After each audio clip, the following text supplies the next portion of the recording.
Topping our lineup here on the Now, all drug companies will soon be required to list prices on their TV ads, but will that transparency actually mean lower prices for us? We're going to be taking a look at the lengths that some families are going to get relief. Also, so much food goes to waste in the U.S., so we're going to be taking a look at a school using leftovers to feed those who are in need. And look, we also hear all the time about the growing need for tech workers, so there's an unexpected group of people now being recruited to fill that need, unique skills that they are bringing to jobs. That's ahead here on the Now. Thank you, Chris. I'm Amanda Starrentino, and this is the Now Indy on RTV6. Foster Care Awareness Month is a time to recognize that everyone can play a part in supporting foster children in our state. All week long, we're showing you families who are working to better the lives of Indiana children and showing you ways to help too. Our Alyssa Donovan explains how one group is helping support foster families here in central Indiana. This family is collecting items from loved ones' care closet. You're welcome, yeah. When a family gets a placement, they can come to the closet and we have cribs and car seats and exercisers and swings and anything that you would need to bring a child into your home. Several foster parents came up with the idea after receiving foster kids spur the moment. We got a call, I think it was at 2 o'clock in the afternoon. Lauren went and picked her up at 4 o'clock.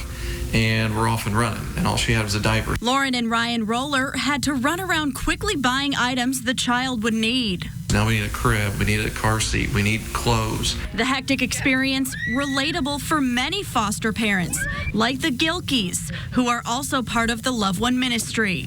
Their family has taken in more than 30 children. We had a lack of support in the beginning. We thought there's no way that someone should have to walk this road alone. Thanks to this organization, no one has to. Along with the closet, the group has also started care communities, a group of 5 to 8 people who surround a foster placement. They bring weekly meals. They do babysitting. Some will come and do yard work. We've had people volunteer to paint houses. The goal of Loved One is to create enough support to make fostering as simple as it can be, in the hopes that more families will come forward to take in children in need. I'm Alyssa Donovan, RTV6. Thanks, Alyssa. And the group Loved One also offers to meet and greet to people interested in foster care. They'll sit down with you and answer any questions you might have. Kyle. And a beautiful evening shaping up across central Indiana. Maybe get in some of that yard work, take the dog for a walk, all some great activities this evening with those temperatures that have been hovering right around 80 degrees. We've had quite a bit of blue sky. Some more clouds are filtering on through. Our temperature still 79 degrees in downtown. It's that southeast breeze around 15 miles per hour that not only brought in the warmth this afternoon, but will keep us mild right through this evening. Check out these temperatures. You're still in the lower 80s in Greencastle, Crawfordsville at 80 degrees, 79 for you in Rushville, and well into the 80s as we work our way toward Bedford and Seymour. Here's a look at the satellite and radar. Even though we got all that warmth out there, we don't have any rain to concern ourselves with here because that warm front has lifted well north. So there's no real trigger for any showers or thunderstorms this evening. Just perfect weather, really. Temperatures are still going to be into the lower and middle 70s right on through 9 and 10 o'clock for you this evening. We'll have those mostly cloudy skies. The clouds continuing to increase. That does lead to that next chance for rain. So things do end a little bit soggy here as we go through the next 24 hours. We'll take a closer look on that in just a few minutes. Chris. Today, Colorado and the nation are searching for answers in the tragedy at a school just south of Denver. We learned today that 18-year-old Kendrick Castillo was killed in the shooting, and the Now's Chris Welch is at the school with how a community just minutes from Columbine is dealing with the news. Yeah, Chris, we're outside the still active scene here at the STEM school, and I want to point this out. We are just about 8 miles away from Columbine High School. But it's not just Columbine. This community has been dealing with this for years. You'll, of course, remember the Aurora movie theater shooting. Just a few weeks ago, there was a woman who posed a potential threat. She was obsessed with Columbine. Schools in the area were on lockdown. So naturally, as a result of what happened yesterday, families, parents reeling from what happened can't believe it's happening again. This becomes how people view us. This is not who we are. It is the unthinkable. Well, we've been no stranger to tragedy. And here it is again. Yesterday, just before 2 p.m., 2 suspects, both students, burst into 2 classrooms with handguns, shooting 9 students. One of those students, 18-year-old Kendrick Castillo, just days away from graduation. He died as a result of his injuries, but classmates say it was because of his actions tackling the gunman that allowed others to escape.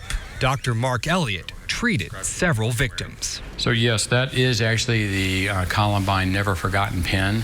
He also treated Columbine victims 20 years ago, and he's worn this pin every day since. While we were actually taking care of the patients, the kids that came in, it was really sad to hear one of the nurses say, well, this is my 3rd school shooting. Today, state leaders speaking less as officials, more as parents. If you had suggested to anyone behind me or in this room that within 20 years and 20 miles, we would have dealt with Columbine, Aurora Theater, Arapahoe High School, the shooting of Zach Parrish and 4 other deputies, we'd have thought you mad. And yet here we are again.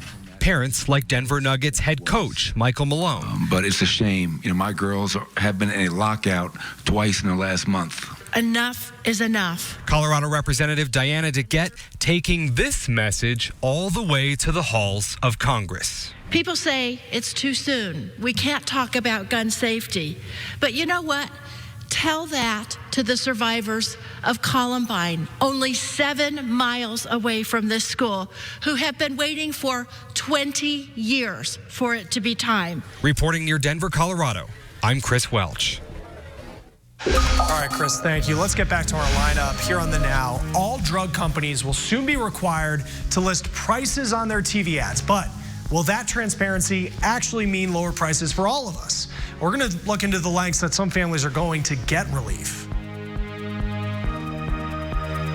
Truck, call the hammer.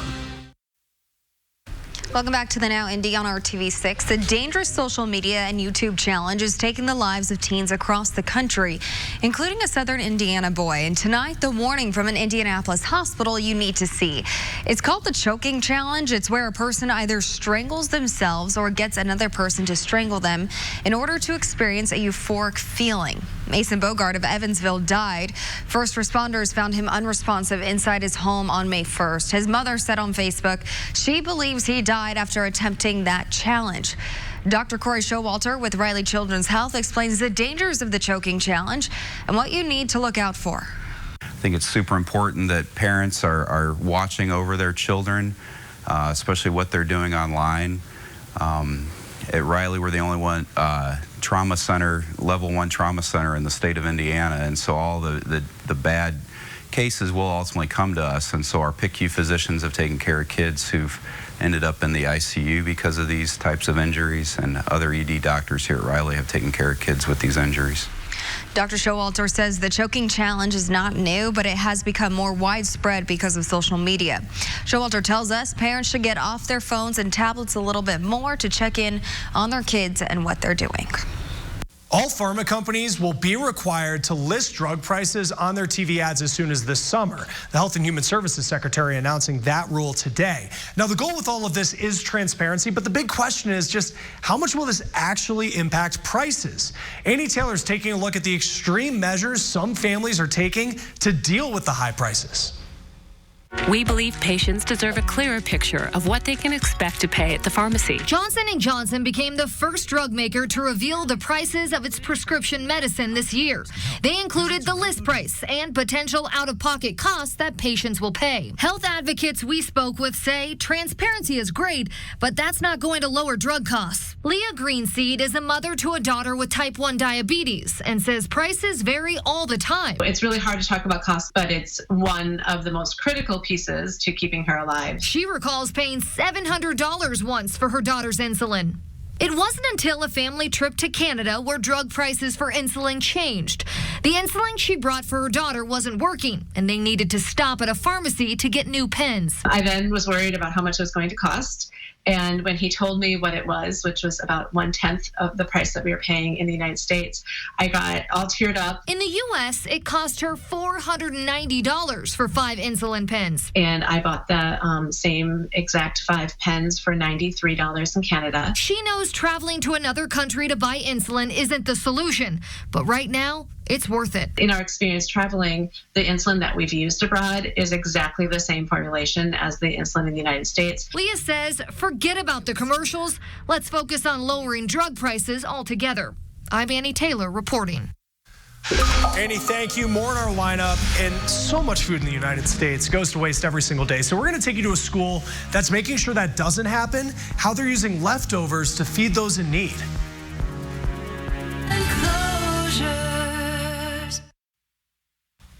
Let's get the news feed started with a nurse getting a Guinness World Record, but a little controversy happening because Jessica Anderson, she ran the fastest marathon ever in a nurse's uniform, but Guinness actually denied her the award originally because they said she's wearing scrubs, not a skirt. Well, now Guinness says she will be awarded that record, and they also are saying the rules were a bit outdated. The Tokyo Olympics just 15 months away, and organizers, they are having some financial trouble. They're looking to cut spending ahead of the games. See, the International Olympic Committee, they want less money spent because they have been criticized from time to time for using a little bit too much of taxpayer money. Now, those cuts, for example, may come in the form of, say, tents or storage areas for sailors. That's an example given by the Associated Press. Well, there is an insect that's really notorious for just ruining picnics in the summertime, and apparently it's smarter than we first thought, because the University of Michigan had a study that found wasps, mentally, they can tell the difference in relationships, and scientists say it really was a thought to just be a key human trait for thousands of years. Well, Google going big with privacy as it rolls out new products and features during its annual conference. Google will now let you set times to automatically delete data it collects on you through searches, maps, and other web activity. It also rolled out a larger version of the Nest, which is a smart screen home device. Now, this one actually doubles as a security system with a built-in camera, but it gives users more control over disabling the camera and deleting recordings. Well, Google has also some new smartphones that are about half as expensive as other phones that are new to the market that have similar features. We're talking between $400 and $500 depending on the model. Now, a Google rep talked about the new augmented reality feature that you can use on any device when you do a Google search. So it can bring those 3D objects, say you're a student studying anatomy and you're trying to figure out how a muscle works, well, you can bring that into your dorm room, you can bring that into your office wherever you're studying with augmented reality and actually be able to interact with that object and see what it is like in real life. Google also realizes some people need even less screen time, so it's adding a focus mode that lets you silence certain things like email and apps during certain times. Well, Instagram, now the latest social media site doing something about anti-vax information that's been posted online. Instagram announced that it'll have a pop-up warning when people search any term related to anti-vaccination. The message will have a warning and a link to information about vaccines. Now, Facebook said it is also not going to allow anti-vax groups and pages to advertise on its site. YouTube and Amazon are also cracking down on anti-vax content. Breaking news just into the RTV6 newsroom. The Senate Intelligence Committee has subpoenaed Donald Trump Jr. for more testimony in the Russia probe. That's according to an Associated Press source. The committee has interest in talking to President Donald Trump's oldest son after Trump's former lawyer Michael Cohen testified earlier this year. Cohen told a House committee in February that he had briefed Trump Jr. around 10 times about a plan to build a Trump Tower in Moscow. Trump Jr. told the Senate Judiciary Committee in 2017 he was only, quote, peripherally aware of that proposal. Now, honoring the service of police officers across Indiana and remembering those who have given their lives in the line of duty. Today, Indianapolis Mayor Joe Hogsett, Fraternal Order of Police Lodge 86 President Rick Snyder, and other groups joined to dye the downtown canal blue in honor of National Police Week 2019. This is to help honor the 6 families of the officers who have died in the line of duty this past year in Indiana. We spoke to the widow of DNR Sergeant Edward Bullman, who died during an ice rescue in February of 2018, and what events like this mean to her and her family. Very very proud of him today. We're very proud of him. Very humbled that all these people came out to honor all of the fallen officers. They're probably taken for granted, just like most professions. They just kind of blend into the background. We forget how much they do for us on a daily basis until we have events like this to kind of bring them to the foreground. Otherwise, we just forget. Each year, on average, 140 to 160 officers in the United States are killed in the line of duty. Kyle. And we've got some blue skies across central Indiana today as we're working on our 4th day in a row without any rain officially out at the airport. Temperature warming up as a result, close to 80 degrees still, 83 for you in Greenwood and Bloomington. And as we go through the next 12 hours here, it's going to stay mild all night long with temperatures still around 70 degrees even as we go into early tomorrow morning. But also early tomorrow morning, we got that next chance for rain. It does return. This is TrueCast by 5 a.m. See some showers, possibly an isolated rumble of thunder here over the western third of the state. By 9 a.m., that will try and work its way toward Indianapolis and could have some pockets of moderate rain back through Spencer and into Bloomington. This will continue to kind of fill in. So we'll have some breaks in the activity tomorrow, but also more rounds of rain, a couple of thunderstorms into the afternoon. And by tomorrow night around midnight, you see this very thin line of some showers. That's the actual cold front that will go through and bring in some temperature changes for us. On Thursday, though, there is that marginal or very isolated threat across much of central Indiana where we could see some gusty winds, possibly some hail in a few of those storms. And the rain and cloud cover will hold temperatures pretty steady throughout the day into the middle and upper 60s. But as we look at the next 4 days, check out what happens on Friday. Much cooler, a high that will struggle to reach 60 degrees. We're in the lower 60s for the weekend ahead and a chance of showers on Mother's Day. Chris? 1 pound of food. According to the USDA, that is how much one person in the U.S. wastes every single day. So multiply that by hundreds of millions of people in America, and frankly, we could feed a small country with the amount of food that we throw into the trash. Well, the Now's Nicole Vowell shows us how one organization found a way to use those leftovers to feed those who need it most. Larry will put the starch in, which is rice. When you're part of this assembly line, A mixed veggie. Usually it's about 1.5 pounds of food. it's hard not to dig in. We've had lobster bisque in here. We've had lobster mac, prime rib. An assortment of gourmet meals. And then I'll throw it down to Karen, who puts it on our conveyor belt, which runs it through and seals it. And although they may look like something you buy in a store, these meals aren't for sale. All of that food you just saw comes from places like this, event centers, convention centers, banquets. Then it's repackaged and repurposed to serve a great need in this community. We get great food that's donated, that's been made by really good chefs that had been going into the trash. Food never served that otherwise would have been wasted ends up at Cultivate, a nonprofit in South Bend, Indiana.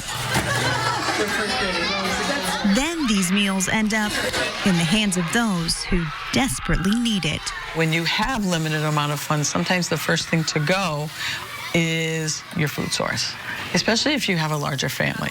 Deb Martin is the principal of Madison STEAM Academy, a Title I school where almost every student lives in poverty. It has to be over 70% to be a Title I school, so we are about 93. Students here get free breakfast and lunch Monday through Friday, but the first day of the week always sticks out the most to Principal Martin. On Mondays, our kids come and run to breakfast. And when you have that, you know that you have food-deprived children. Most weekends, Martin says she knows her students go without any food at all, but not anymore. We believe giving a child meals over the weekend will help their education, which is truly the only way out of poverty. Cultivate calls itself a food rescue group. Polish sausage. Saving food people don't want and sending it home on Fridays, up to 6 meals, inside the backpacks of students that do. So they're no longer racing to breakfast on Monday morning. It's a unique way to take something that was going to be waste and now make it into doing what it's doing for our kids, filling in those gaps, feeding those kids nutritious, healthy meals that they may not get. In South Bend, Indiana, I'm Nicole Vowell reporting. All right, Nicole, thank you. Let's turn to the Now News feed. Tim Tebow mourning the loss of his fiance's sister in a post that he put on Instagram. Franjanelle Peters died suddenly over the weekend. She had battled a rare lifelong condition for years. Tebow and his fiance met through her sister at Tebow's Night to Shine event. It celebrates children with special needs. Well, a man was slated to testify as a witness this week about the ghost ship fire, but he died before he could take the stand, collapsing in a parking lot. Police say he had some extensive health issues. They don't suspect foul play, but again, this is the trial about a Northern California warehouse fire that killed 36 partygoers in 2016. Well, whether it's a fruit or a vegetable, it is just going to be more expensive because the U.S. Commerce Department said expect a 17.5% tariff on imported Mexican tomatoes. And you could see tomatoes prices rise 40 to 85%, according to Arizona State. All right, finally in our lineup, we hear all the time about a growing need for tech workers, and there's an unexpected group of people now being recruited to fill that need. The unique skills that they're bringing to the jobs, that's ahead here on The Now.